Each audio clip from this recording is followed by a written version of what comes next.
Hello friends, welcome to the political philosopher. Friends, आज हम लोग प्लेटो के राज्य के ऊपर विचार पढ़ेंगे कि प्लेटो ने राज्य के ऊपर क्या बोला है, स्टेट को उसने क्या बताया है, क्या उसके आइडियाज हैं स्टेट को लेकर के। ठीक है, इससे पहले मैं आपको पिछली वाली वीडियो में जो अरस्तु ने प्लेटो के साम्यवाद की आलोचना की थी, यानी प्लेटो का साम्यवाद का विचार हमने इसकी पहली वाली वीडियो में पढ़ा था। तो उसमें मैंने कुछ एक अलग चीज ऐड किया है अभी। ठीक है, कि जैसे मैंने नोट करके एक और चीज ऐड किया था, अभी ऐड किया हूं उसको। ठीक है, प्लेटो ने परिवार व संपत्ति का साम्यवाद कहां से लिया है? स्पार्टा से लिया है। ठीक है, ये बात आप याद रखेंगे, नोट करके मैंने पीछे पीपीटी में ऐड कर दिया हूं। तो आप जब आपको पीडीएफ मिलेगी तो आपको ये चीजें इंक्लूड होकर के मिलेंगी। होता क्या है कि कभी कभी चीजें कुछ रह जाती हैं तो बाद में उसको मैं इंक्लूड कर देता हूं, तो उसके लिए आप परेशान ना होइए। ठीक है, तो ये टेलीग्राम चैनल है मेरा, आप यहां से क्लिक करके भी ज्वाइन कर सकते हैं।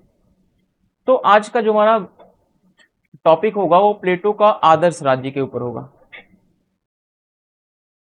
प्लेटो का आइडल स्टेट क्या है?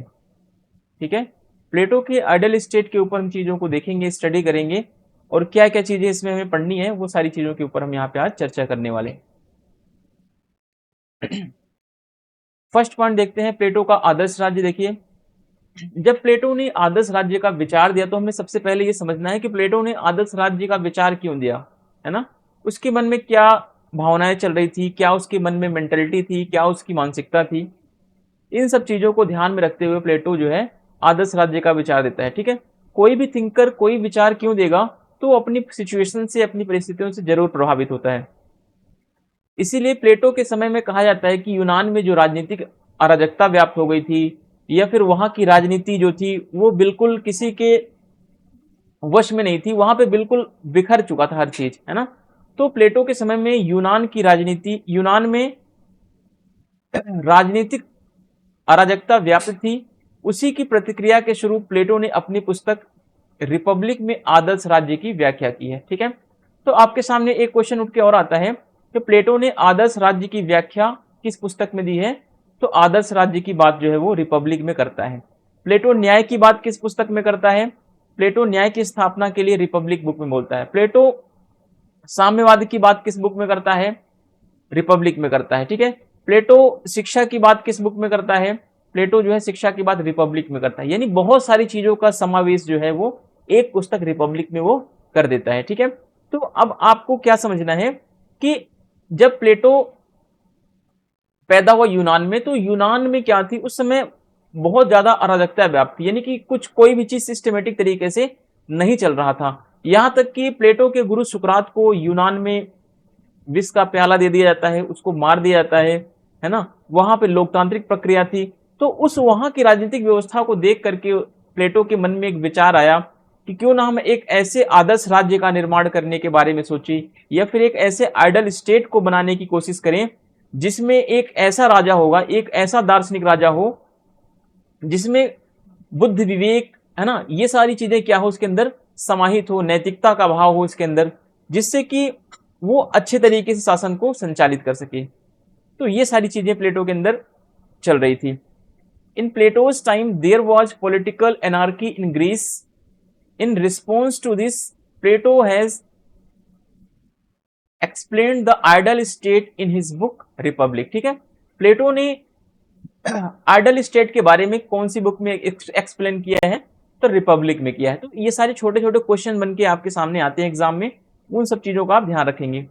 फिर देखिए, रिपब्लिक में वर्णित आदर्श राज्य दार्शनिक राजा द्वारा शासित होगा, जहां प्रत्येक वर्ग अपना निर्धारित कार्य ईमानदारी व योग्यता के अनुसार करेंगे। ठीक है, प्लेटो कहता है कि जो रिपब्लिक बनेगा, ठीक है, जो आदर्श राज्य बनेगा, उस आदर्श राज्य में शासन कौन चलाएगा?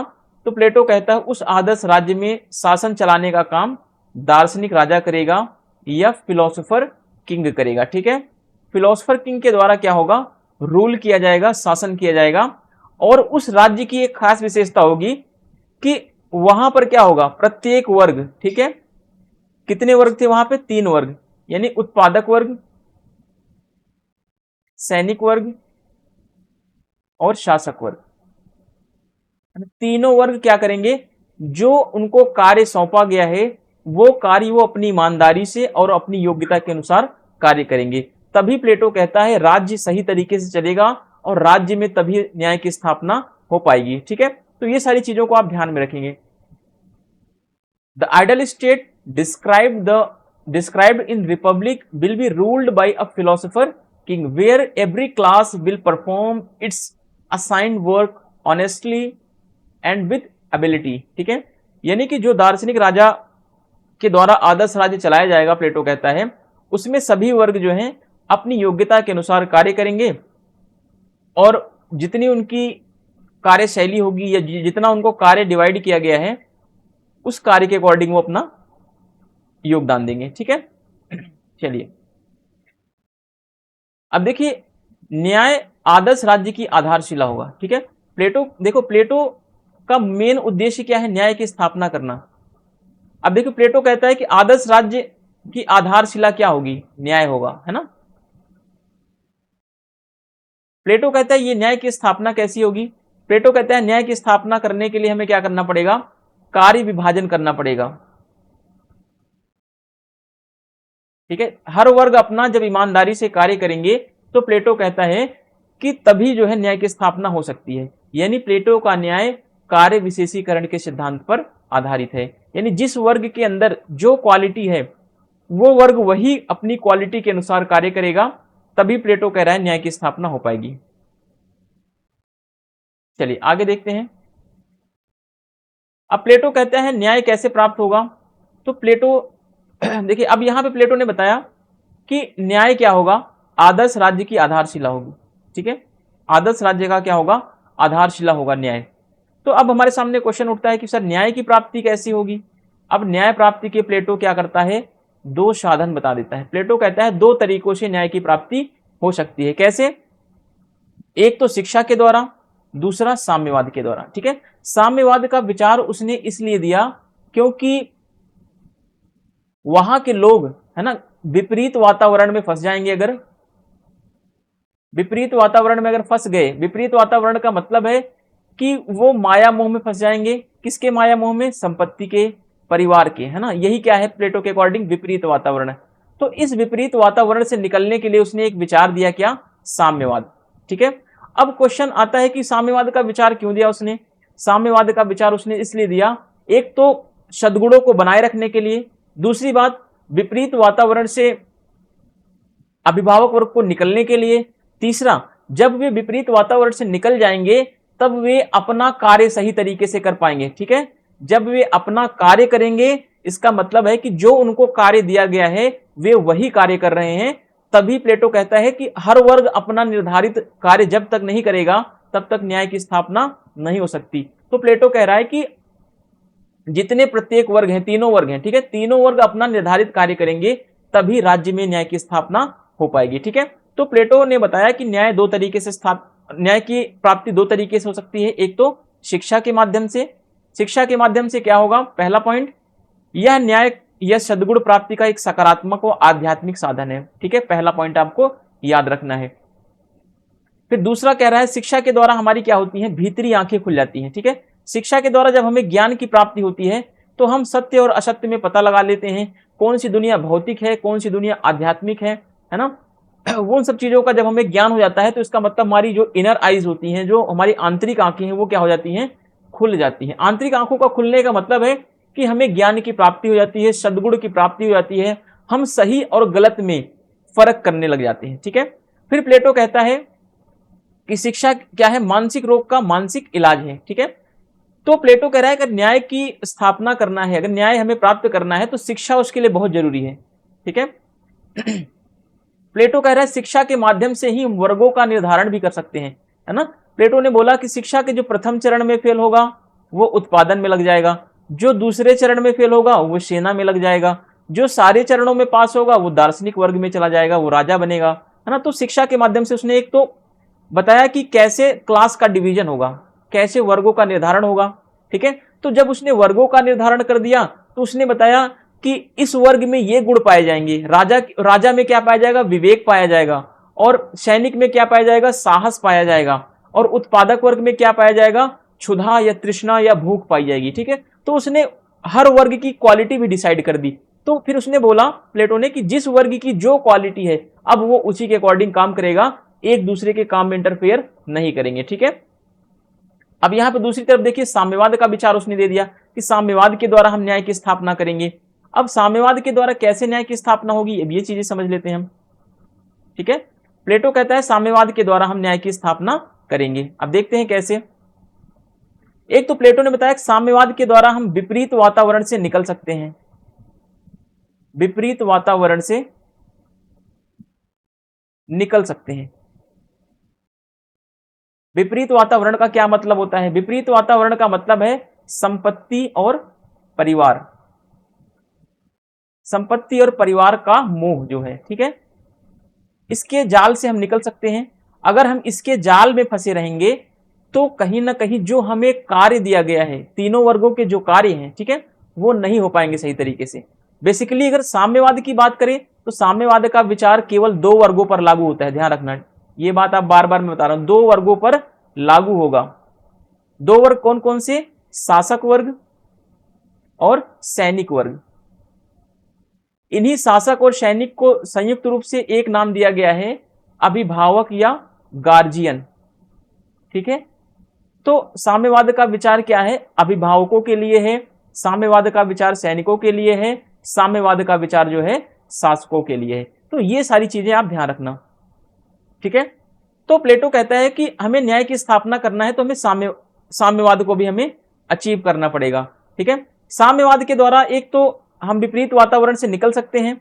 विपरीत वातावरण का मतलब मैंने बता दिया कि परिवार के माया मोह से निकलना। जब हम, यानी कि अगर हम परिवार के माया मोह में फंसे रहेंगे, अगर हम विपरीत वातावरण में फंसे रहेंगे तो जो हमें कार्य दिया गया है वो तो हम कर नहीं पाएंगे। इसका मतलब प्लेटो कहता है कि आपको जो निर्धारित कार्य दिया गया है, जब तक आप उसको नहीं करोगे अच्छे तरीके से, तब तक आप न्याय की स्थापना नहीं कर पाओगे। तो अपना निर्धारित कार्य करना ही प्लेटो के अनुसार क्या है, न्याय है। ठीक है, अब यहां पे अपने निर्धारित कार्य को करने के लिए प्लेटो ने क्या दे दिया, एक सिद्धांत दे दिया कि हर वर्ग, अभिभावक वर्ग क्या करेगा, अपना कार्य करेगा। तो इसलिए उसने एक विचार दिया, कहीं ना कहीं ये नकारात्मक प्रभाव है उसका। ठीक है, ये नकारात्मक प्रवृत्ति है उसकी। ठीक है, अब यहां पे देखिए यह नकारात्मक व भौतिक साधन है। इसीलिए अरस्तु प्लेटो के संपत्ति के साम्यवाद की आलोचना में कहता है कि प्लेटो का साम्यवाद आधुनिक बुराइयों का भौतिक निदान है। ठीक है, तो इन सारी चीजों को आप कोटेशन एज इट इज याद रखेंगे। तो न्याय प्राप्ति के कितने साधन हैं, दो साधन। पहला कौन सा है, शिक्षा। दूसरा कौन सा है, साम्यवाद। शिक्षा कैसी है, सकारात्मक है, ये सकारात्मक उपाय है, और साम्यवाद कैसा है, नकारात्मक उपाय है। ठीक है, तो इस तरीके से आप चीजों को डिवाइड करेंगे, क्योंकि प्लेटो आगे यहां पे बोल रहा है ना, न्याय क्या होगा, आदर्श राज्य की आधारशिला होगी। तो न्याय प्राप्त कैसे करेंगे भाई, तो न्याय प्राप्ति के वो दो साधन बता देता है, शिक्षा और साम्यवाद। ठीक है, चलिए आगे देखते हैं।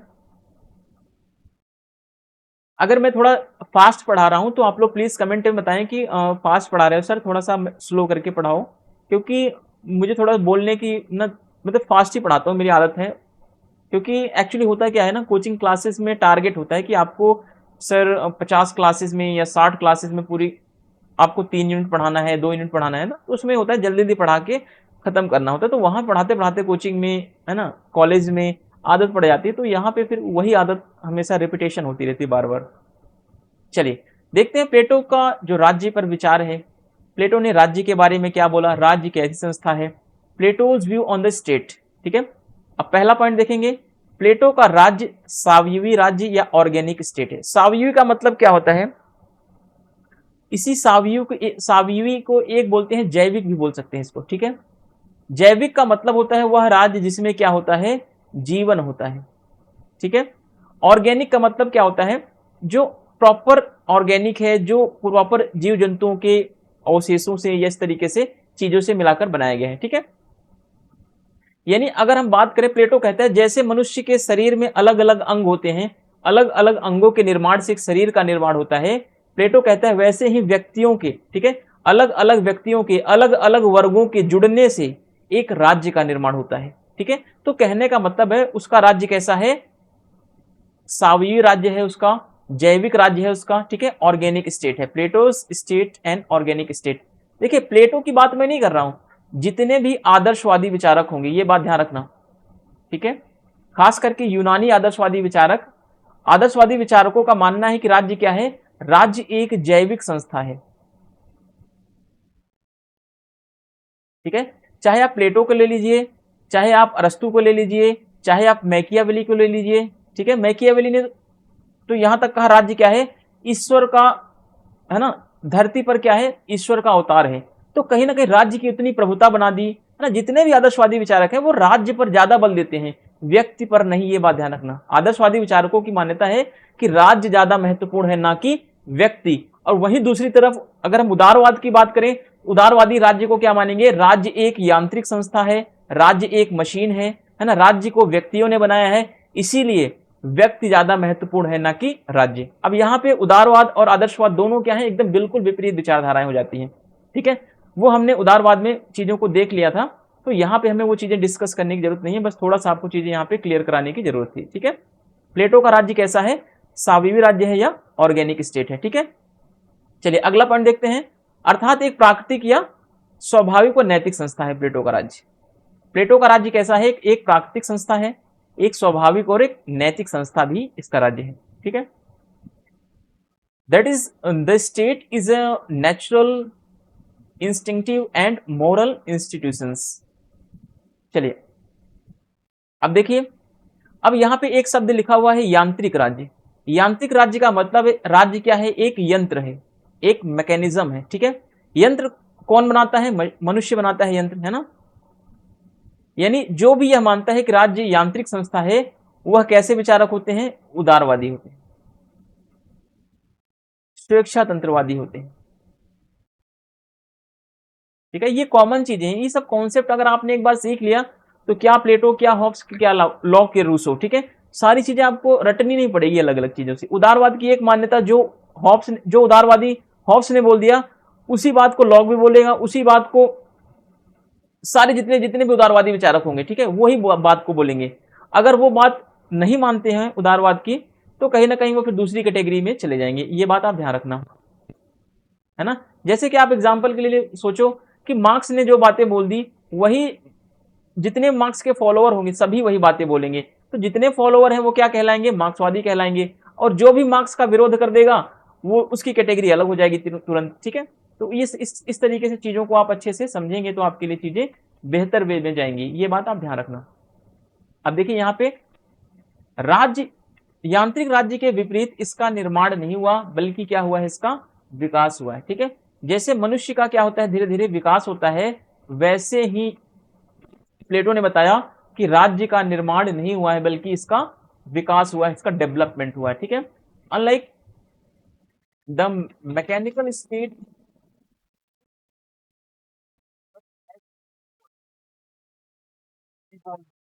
इसका क्या है, इट हैज डेवलप्ड हो सकता है, इट हैज ग्रेजुअली डेवलप्ड, कुछ भी हो सकता है ना। बाकी सारी चीजों का सेंस एक ही निकलता है कि इसका क्या हुआ, धीरे धीरे विकास हुआ है, इसका निर्माण नहीं हुआ। ठीक है, तो कहीं ना कहीं एक तो ये जो विकास की बात कर रहे हैं, एक तो राज्य के विकासवादी सिद्धांत को जो मानने वाले हैं, ये भी कहते हैं कि राज्य का धीरे धीरे विकास हुआ है। और दूसरी बात आदर्शवादी कह रहे हैं कि राज्य क्या है, एक जैविक संस्था है, इसीलिए इसका क्या हुआ है, निर्माण नहीं, बल्कि धीरे धीरे इसका विकास हुआ है। अब देखिए, सावयवी को आंगिक जैविक भी कहते हैं, इसका नाम अलग अलग है। ठीक है, जो कह रहा है कि राज्य क्या है, एक सावयवी संस्था है, या फिर कोई कह दे कि राज्य एक आंगिक संस्था है, या कोई कह दे कि राज्य एक जैविक संस्था है, तो तीनों बातें क्या हैं, एक। ठीक है, organic is also called organic. ठीक है, ऑर्गेनिक का एक ही मतलब होता है इंग्लिश में, हिंदी में कई कई अर्थ आप लगा सकते हो, बट इंग्लिश में इंग्लिश ही होता है। ठीक है, चलिए आगे देखते हैं। आदर्श राज्य में दार्शनिक राजा का विरोध नहीं हो सकता, इसलिए बारकर, ठीक है, अब यहां पे देखना ध्यान से, बारकर ने प्रबुद्ध निरंकुशवाद या विवेकशील अधिनायकवाद की संज्ञा दी है। ठीक है, प्लेटो के जो दार्शनिक राजा है, ठीक है, प्लेटो कहता है कि आदर्श राज्य में जो दार्शनिक राजा होगा उसका कोई भी विरोध नहीं करेगा। क्यों विरोध नहीं करेगा, क्योंकि दार्शनिक राजा कभी भी कोई गलती नहीं कर सकता है, ऐसा प्लेटो का मानना है। जब वो गलती नहीं करेगा तो उसका कोई विरोध भी नहीं करेगा। लेकिन प्लेटो ने, क्या यह प्लेटो का मानना सही है कि कोई व्यक्ति गलती नहीं कर सकता है ना। तो कहीं ना कहीं प्लेटो उस राजा को ज्यादा शक्तियां सौंप रहा है, निरंकुशता की तरफ भी ले जा रहा है कहीं ना कहीं इनडायरेक्टली वे में देखें, है ना। जैसे हिटलर ने क्या बोला कि सोचो मत करो, है ना। तो वैसे प्लेटो क्या कह रहा है कि दार्शनिक राजा का कोई भी विरोध नहीं कर सकता। क्यों नहीं कर सकता? क्योंकि ये कोई गलती नहीं कर सकता। अब प्लेटो प्लेटो को इतना विश्वास था कि ये हमारा दार्शनिक राजा नैतिकता से परिपूर्ण है, इसमें विवेक है ना, इसमें सद्गुण भरे हुए हैं, इसीलिए कोई गलती नहीं करेगा और ना ही कोई इसका विरोध करेगा। विरोध न करने का कारण क्या है? नैतिकता का विकास हो चुका है, इसमें विवेक का विकास हो चुका है, सद्गुणों का विकास हो चुका है। क्या आप मानते हो जिसके अंदर नैतिकता, विवेक, सद्गुण सब कुछ भरा हो, क्या वह इंसान गलती नहीं कर सकता? कर सकता है, ठीक है। तो ऐसे में बारकर ने क्या बोला कि प्लेटो ने अपने जिस दार्शनिक राजा की इतनी बड़ाई करी है कि यह भी यहां तक कि बोल दिया कि उसका कोई विरोध नहीं करेगा, तो ऐसे में बारकर ने बोला कि कहीं ना कहीं उसका दार्शनिक राजा क्या है? प्रबुद्ध निरंकुशवाद या विवेकशील अधिनायकवाद है वो, ठीक है। चलिए आगे देखते हैं, एक बार इसको क्लियर कर देते हैं।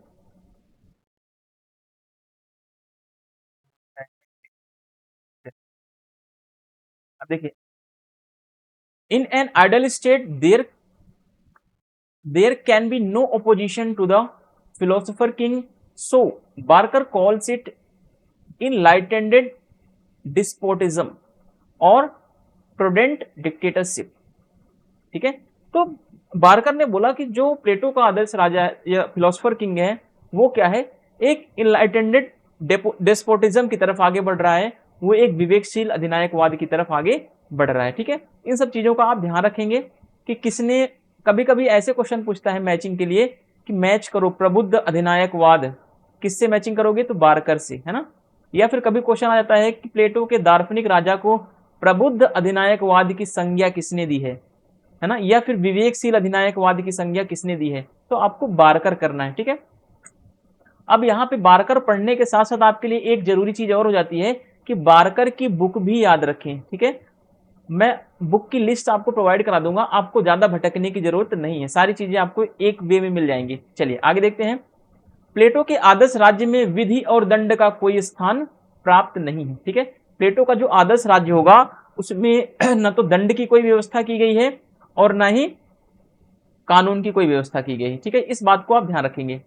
प्लेटो के आदर्श राज्य में ना तो कोई कानून है और ना ही किसी दंड की कोई व्यवस्था की गई है। ऐसा क्यों है? क्योंकि प्लेटो का मानना है कि राजा, जो दार्शनिक राजा होगा, उसमें सद्गुणों का विकास हो चुका होगा, है ना, उसमें नैतिकता का विकास हो चुका होगा, उसमें विवेक का विकास हो चुका होगा। तो जब इतनी सारी चीजें उसके अंदर डेवलप हो चुकी होंगी, तो वो जो चीज बनाएगा, जो चीज कहेगा, वही विधि बन जाएगी, है ना। और जब हर व्यक्ति अपना निर्धारित कार्य करेंगे, है ना, जब हर व्यक्ति क्या करेंगे? अपना निर्धारित कार्य करेंगे, तो ऐसे में कोई भी एक दूसरे के कार्यों में इंटरफेयर नहीं करेगा। जब इंटरफेयर नहीं करेगा तो इसका मतलब है कि कोई गलती कोई भी व्यक्ति नहीं कर रहा है। जब गलती नहीं कर रहा है तो कोई दंड की व्यवस्था भी वहां पे नहीं होगी। तो ऐसी बात वो कह रहा है, ठीक है। Law and punishment have no place in Plato's state, ठीक है। प्लेटो के स्टेट में पनिशमेंट और लॉ की कोई जरूरत नहीं है वहां पे। चलिए अब देखते हैं आगे। प्लेटो का राज्य नैतिक इसलिए है क्योंकि वह एक दार्शनिक राजा द्वारा शासित होता है जो वास्तविकता को देखता है, ठीक है। प्लेटो कहता है कि जो एक दार्शनिक राजा के द्वारा राज्य चलाया जाएगा, वो क्या होगा? वो एक तो वास्तविकता को दार्शनिक राजा देखेगा। वास्तविकता कैसा? देखो, जब प्लेटो कहता है कि जब राजा जो है, जो कोई दार्शनिक व्यक्ति जो होगा, वो 30 से 35 वर्ष के बीच में जब एजुकेशन ले लेगा, तो उसके अलावा उसे 15 साल का क्या मिलेगा? एक और प्रशिक्षण लेना पड़ेगा। 15 साल का अनुभव लेगा, जिससे उसके अंदर क्या होगा? वो पूरी वास्तविकता को देखेगा, पूरे राज्य को एनालाइज करेगा अच्छे तरीके से, और 15 सालों के प्रशिक्षण के बाद जाके वो क्या बनेगा? एक दार्शनिक राजा बनेगा जो कोई गलती नहीं करेगा, है ना। इसीलिए प्लेटो कहता है कि जब 15 सालों के प्रशिक्षण के बाद क्या होगा? फिर विधि और कानून व्यवस्था की कोई जरूरत वहां पे नहीं होगी। चलिए, Plato's ideal state is moral because it is ruled by a philosopher king who sees the reality, ठीक है।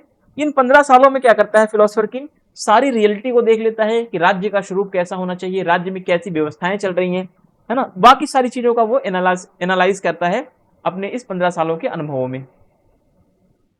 अब देखिए प्लेटो आगे कहता है, प्लेटो के अनुसार राज्य क्या है, राज्य जो है व्यक्ति का बृहद रूप है। मैंने इसको डबल इन्वर्टेड कॉमा में लिखा है, तो ये क्या हो गया है, आप इसको समझ लेना कि ये कोटेशन है, ठीक है। किसने बोला है कि राज्य व्यक्ति का बृहद रूप है ना, तो प्लेटो ने बोला है। अब according to Plato the state is a larger from of the individuals, ठीक है। तो कभी कभी ये क्वेश्चन पूछता है कि किसने बोला राज्य व्यक्ति का बृहद रूप है ना। फिर आगे प्लेटो कहता है राज्य का निर्माण जो है ओक सहतूत के वृक्ष से नहीं होता है, बल्कि उसमें रहने वाले व्यक्तियों के चरित्र से राज्य का निर्माण होता है, ठीक है। प्लेटो कह रहा है कि राज्य का निर्माण चट्टानों से, सहतूत के पेड़ से, बरगद के पेड़ से, ओक के पेड़ से, इन सब से नहीं होता। उसमें जैसे चरित्रवान व्यक्ति रहेंगे, है ना, चरित्रवान व्यक्तियों के रहने से ही राज्य का निर्माण होगा। तो प्लेटो के राज्य में चरित्रवान व्यक्ति हैं। कैसे व्यक्ति हैं, सब वर्ग निर्धारित है उनकी, जिस वर्ग में आएगा उसका वैसा ही चरित्र होगा। दार्शनिक राजा का चरित्र अलग होगा, सैनिक का चरित्र अलग होगा और उत्पादक का चरित्र अलग होगा। हर व्यक्तियों के चरित्र को उसने डिसाइड कर दिया है, ठीक है। यानी कि प्लेटो के जो आदर्श राज्य में जो लोग रहते हैं उनके क्या है, प्रॉपर कर्तव्य और कार्य निर्धारित हैं, ठीक है। कार्य और उनके कर्तव्य निर्धारित किए गए, ठीक है। वो क्या वर्क करेंगे, क्या उनकी ड्यूटीज होंगी, वो सब क्या है, प्रॉपरली डिसाइडेड है पहले से।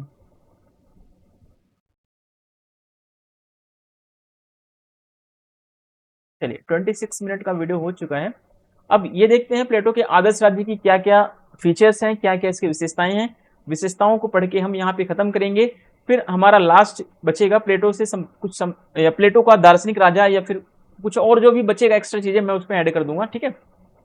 ये कुछ इसकी शब्दावलियां हैं, वो सारी चीजें बचेंगी तो वहां पे देखेंगे, ठीक है। प्लेटो के आदर्श राज्य की क्या विशेषता है कि जो प्लेटो का आदर्श राज्य होगा इसमें शासन कौन करेगा, दार्शनिक राजा करेगा, ठीक है। रूल ऑफ फिलोसफर्स का होगा, ठीक है। प्लेटो के आइडल स्टेट में किसका रूल होगा, फिलोसफर्स का रूल होगा, दार्शनिकों का शासन होगा। फिर प्लेटो के आदर्श राज्य की क्या दूसरी विशेषता है, निरंकुशता असीमित नहीं है। प्लेटो कहता है कि दार्शनिक राजा निरंकुश नहीं हो सकता। क्यों नहीं हो सकता, प्लेटो एक तो कहता है कि दार्शनिक राजा निरंकुश इसलिए नहीं हो सकता, उसमें सद्गुण भरे हुए हैं, उसमें विवेक है ना, उसमें नैतिकता का विकास हो चुका है, प्लस इसके साथ साथ उसने 15 वर्षों का अतिरिक्त प्रशिक्षण भी लिया है ना। इन सब चीजों को देखते हुए कहता है कि उसके अंदर इतना विवेक हो जाएगा कि वो निरंकुश नहीं होगा। फिर प्लेटो कहता है कि आदर्श राज्य में न्याय की स्थापना बहुत जरूरी है, ठीक है। ये न्याय प्राप्ति कैसे होगी, न्याय कैसे मिलेगा, आदर्श राज्य का उद्देश्य क्या है, न्याय की स्थापना करना। ये न्याय कैसे आएगा, प्लेटो बताता है दो तरीके से, पहला एजुकेशन के द्वारा, दूसरा कम्युनिज्म के द्वारा, ठीक है। शिक्षा और साम्यवाद के द्वारा न्याय की स्थापना होगी, ठीक है। शिक्षा क्या है, सकारात्मक उपाय है, और साम्यवाद क्या है, नकारात्मक उपाय है। फिर प्लेटो के आदर्श राज्य की विशेषता है कि नागरिकों के 3 वर्ग हैं। 3 वर्ग कौन कौन से हैं सर, एक दार्शनिक वर्ग है, ठीक है। दार्शनिक वर्ग में क्या पाया जाता है, सद्गुण विवेक पाया जाता है सर, ठीक है। फिर अगला क्वेश्चन, दूसरा वर्ग कौन सा है, दूसरा वर्ग सैनिकों का वर्ग है। सैनिकों में क्या पाया जाता है, सैनिकों में साहस पाया जाएगा। फिर तीसरा वर्ग कौन सा है, 3 वर्ग, उत्पादक वर्ग है सर, ठीक है। उत्पादक वर्ग में क्या पाया जाएगा, क्षुधा, संयम, है ना, या भूख, ये कह लें, ठीक है। फिर प्लेटो के आदर्श राज्य की और क्या विशेषताएं हैं, प्लेटो के आदर्श राज्य में कार्य विशेषीकरण का सिद्धांत भी पाया जाता है। अब सर पूछोगे कार्य विशेषीकरण का सिद्धांत क्या है सर, तो आपको बता दूं कि जिस व्यक्ति को, है ना, जैसे दार्शनिक राजा, सैनिक और उत्पादक, है ना, कार्य विशेषीकरण का मतलब है कि इन तीनों वर्गों को अपनी अपनी विशेषता के अनुसार कार्य करना होगा। जिस वर्ग को जिस कार्य में विशेषता है वो वही कार्य करेगा। जैसे उत्पादक वर्ग को खेती करने में, उत्पादन के कार्य में विशेषता है, तो ये उत्पादक वर्ग यही कार्य करेगा। फिर सैनिक वर्ग को सुरक्षा कार्यों में विशेषता मिली है इसको, है ना, सिक्योरिटी में इसकी स्पेशलाइजेशन है, तो ये सिक्योरिटी का ही काम करेगा, दूसरा कोई काम नहीं करेगा। अगर दूसरा काम करता है तो इसका मतलब है कि कार्य में, एक दूसरे के कार्य में क्या हो रहा है, इंटरफेयर हो रहा है। तो प्लेटो कहता है कार्य विशेषीकरण सिद्धांत के द्वारा हम क्या कर सकते हैं, न्याय की स्थापना करते हैं, न्याय की स्थापना करते हैं। ठीक है, तो ये सारी चीजें जब न्याय पढ़ेंगे तो भी वहां शब्दावली ये सब आप देखे होंगे। यानी प्लेटो कहता है जो जिसको कार्य दिया गया है, ठीक है, तीनों वर्गों के अपने अपने अलग कार्य होंगे और जिस वर्ग को जो कार्य में विशेषता हासिल है वो वही कार्य करेगा। अब आपके सामने क्वेश्चन मिलेगा कि सर 3 वर्ग हैं, इन तीनों वर्गों को कैसे पता करेंगे किसको कौन से उसमें विशेषता हासिल है ना। तो प्लेटो कहता है कि शिक्षा के द्वारा क्या होगा, इन वर्गों का निर्धारण किया जाएगा। शिक्षा के द्वारा जो प्रथम चरण में फेल होगा वो कहाँ जाएगा, उत्पादन कार्यों में जाएगा, उसको उत्पादन में लगा दिया जाएगा। दूसरे चरण में जो फेल होगा उसको कहाँ लगाया जाएगा, सैनिक कार्यों में लगा दिया जाएगा। जो सारे चरणों में पास होगा उसको कहाँ लगाया जाएगा सर, उसको फिर शासन के कार्यों में दे दिया जाएगा, दार्शनिक राजा बन जाएगा वही। ठीक है, तो प्लेटो का कार्य विशेषीकरण में वर्गों का निर्धारण प्लेटो शिक्षा के माध्यम से करता है। ठीक है, अब देखिए प्लेटो एक चीज और बताता है, प्लेटो कहता है कि एक मिथ सिद्धांत देता है। ठीक है, एक मिथ्या का सिद्धांत उसका है। वो कहता है कि कुछ लोग धरती से निकले हुए हैं, कुछ लोग स्वर्ण से निकले हुए हैं, कुछ तांबे से हैं, कुछ चांदी से निकले हुए हैं। ऐसा क्यों बोलता है वो प्लेटो? ऐसा कहता है कि देखो, प्लेटो कहता है कि जो दार्शनिक राजा होगा, जो शासक होगा, है ना, उसमें कौन से गुण पाए जाएंगे, स्वर्ण के गुण, वो स्वर्ण से उत्पादन हुआ है ना। और जो सैनिक वर्ग होगा उसमें कौन से गुण पाए जाएंगे, वो चांदी से उत्पन्न हुआ है, किससे, चांदी से। और जो उत्पादक वर्ग होगा वो कहां से निकला हुआ है, वो तांबे से निकला हुआ है। तो इसमें सबसे अच्छा कौन है, सोना है। दूसरे नंबर पे कौन है, चांदी है। तीसरे पे सबसे कौन है, तांबा है। ठीक है, प्लेटो ने ऐसा क्यों बताया, प्लेटो ने ऐसा इसलिए बताया क्योंकि इससे एक तो ये होगा कि हर व्यक्ति की कैटेगरी निर्धारित हो जाएगी। उत्पादक वर्ग कहेगा भाई हम तो तांबे से निकले हुए हैं, हम चांदी में नहीं जा सकते भाई, हम डर जाएगा वो तुरंत वहीं पे, है ना। प्लेटो ने इसलिए बताया क्योंकि वर्गों का विभाजन बना रहे, और वर्गों का विभाजन जब तक बना रहेगा तभी तक न्याय की स्थापना होगी उसके स्टेट में। जैसे ही वर्गों का विभाजन टूट जाएगा वैसे ही न्याय की स्थापना भी टूट जाएगी, है ना। तो वर्गों के विभाजन को बनाए रखने के लिए, शासक की वैधता को स्थापित करने के लिए इन सब सिद्धांतों का वो प्रयोग करता है। वो बाद में आगे हम चीजों को सीखेंगे अभी आने वाली क्लासेस में। ठीक है, अभी हम प्लेटो के राज्य की विशेषताओं को पढ़ रहे हैं, तो यहाँ पे आगे चीजें देखते हैं। प्लेटो के राज्य में समान शिक्षा की बात की गई है, चाहे वह स्त्री हो या पुरुष हो। ठीक है, male and female provisions of equal education for male and female. ठीक है, फॉर फीमेल्स एंड मेल्स। ठीक है, मेल एंड फीमेल के लिए इक्वल प्रोविजन की व्यवस्था, इक्वल एजुकेशन के प्रोविजन की व्यवस्था की गई है। ठीक है, चलिए प्लेटो के राज्य क्या है, अनैतिक कला और साहित्य पर प्लेटो के राज्य में क्या है, प्रतिबंध लगाया गया है। ठीक है, आप गलत कार्य नहीं कर सकते, आप गलत कला को प्रदर्शित नहीं कर सकते। ठीक है, ban on immoral art and literature. ठीक है, प्लेटो ने कहा कि वे आर्ट और लिटरेचर पब्लिश नहीं हो सकते, उन पर बैन लगा दिया जाएगा जो क्या करते हैं, जो इमोरल हैं, जो अनैतिक हैं। ठीक है, जो नैतिकता को प्रोत्साहित नहीं करते हैं, उन पर प्लेटो ने बैन कर दिया है। अभिभावक वर्ग के लिए साम्यवाद की व्यवस्था। ठीक है, अब यहाँ पे साम्यवाद की व्यवस्था प्लेटो ने किसके लिए किया है, अभिभावक वर्ग के लिए। अभिभावक वर्ग में कितने वर्ग आते हैं सर, 2 वर्ग आते हैं। कौन कौन से, दार्शनिक वर्ग, दूसरा कौन सा, सैनिक वर्ग। ठीक है, दार्शनिक वर्ग की क्या विशेषता होती है, इसमें कौन सा सद्गुण पाया जाएगा, तो इसमें विवेक पाया जाता है। ठीक है, और सैनिक वर्ग की क्या विशेषता होती है, इसमें साहस पाया जाता है। ठीक है, तो इस तरीके से चीजों को आप अच्छे से पढ़ेंगे तो बहुत अच्छा जाएगा आपका एग्जाम। ठीक है, communist system for the guardian class. ठीक है, तो जो कम्युनिस्ट सिस्टम बनाया गया है किसके लिए बनाया गया है, प्लेटो ने बोला एक गार्जियन क्लास के लिए। गार्जियन क्लास में 2 होंगे, एक फिलोसोफर किंग होगा, दूसरा मिलिट्री आएगी। ठीक है, इस तरीके सब चीजों को समझें। चलिए प्लेटो की राज्य की अगली विशेषता क्या है, इसमें स्त्री पुरुष की समानता पर बल दिया गया। ठीक है, male and female are equal. ठीक है, चलिए राज्य, प्लेटो का राज्य कैसा है, प्लेटो का राज्य विशुद्ध, नैतिक और आध्यात्मिक है ना। अब यहां पे क्वेश्चन पूछ सकता है कि प्लेटो की राज्य में नैतिकता का अभाव पाया जाता है, तो क्या ये सही होगा, गलत हो जाएगा। ठीक है, प्लेटो का राज्य विशुद्ध नैतिक है, पूर्ण रूप से नैतिकता का प्रभाव इसके अंदर है। क्योंकि प्लेटो ने बोला, यहां पे आप देखेंगे, क्योंकि प्लेटो ने क्या बोला, प्लेटो ने बोला कि अनैतिकता का कोई स्थान नहीं होगा। ठीक है, अनैतिक कला और अनैतिक साहित्य का हमारे राज्य में कोई स्थान नहीं होगा, इस पर उसने प्रतिबंध लगा दिया। और क्या बोला उसने, कि राज्य में विशुद्ध नैतिकता और आध्यात्मिकता का प्रभाव बना रहेगा। ठीक है, जब इन सब चीजों का प्रभाव रहेगा तो किसी कानून की, किसी रूल की, किसी दंड की, इन सब चीजों की कोई जरूरत नहीं होगी। ठीक है, Plato's state is purely moral and spiritual. Plato का स्टेट कैसा है? प्योरली मोरल और स्पिरिचुअल है। चलिए अब देखिए, यहां पे एक चीज और समझने की बात है। प्लेटो ने क्या बोला? प्लेटो के आदर्श राज्य की विशेषता और क्या है? व्यक्ति की अपेक्षा राज्य को इसने ज्यादा महत्व प्रदान किया। ठीक है, क्यों? क्योंकि ये आदर्शवादी विचारक है प्लेटो। ठीक है, जितने भी आदर्शवादी विचारक हैं वो राज्य को ज्यादा महत्व देंगे, राज्य को ज्यादा महत्व देते हैं। ठीक है, व्यक्ति को कम महत्व देते हैं, ये बात ध्यान रखना। ठीक है, state is given more importance than the individuals. ठीक है, व्यक्ति की अपेक्षा क्या है? राज्य को ज्यादा इंपॉर्टेंस दिया गया है। ऐसा क्यों हो रहा है? क्योंकि ये आदर्शवादी विचारक है।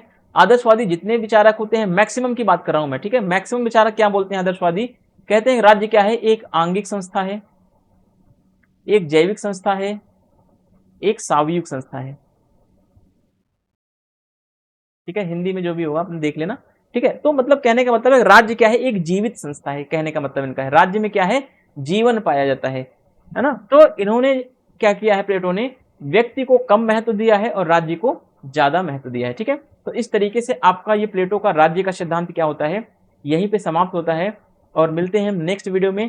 तब तक के लिए अगर वीडियो आपको पसंद आ रही है तो प्लीज चैनल को लाइक, सब्सक्राइब और शेयर कर दें। Thank you, thanks for watching.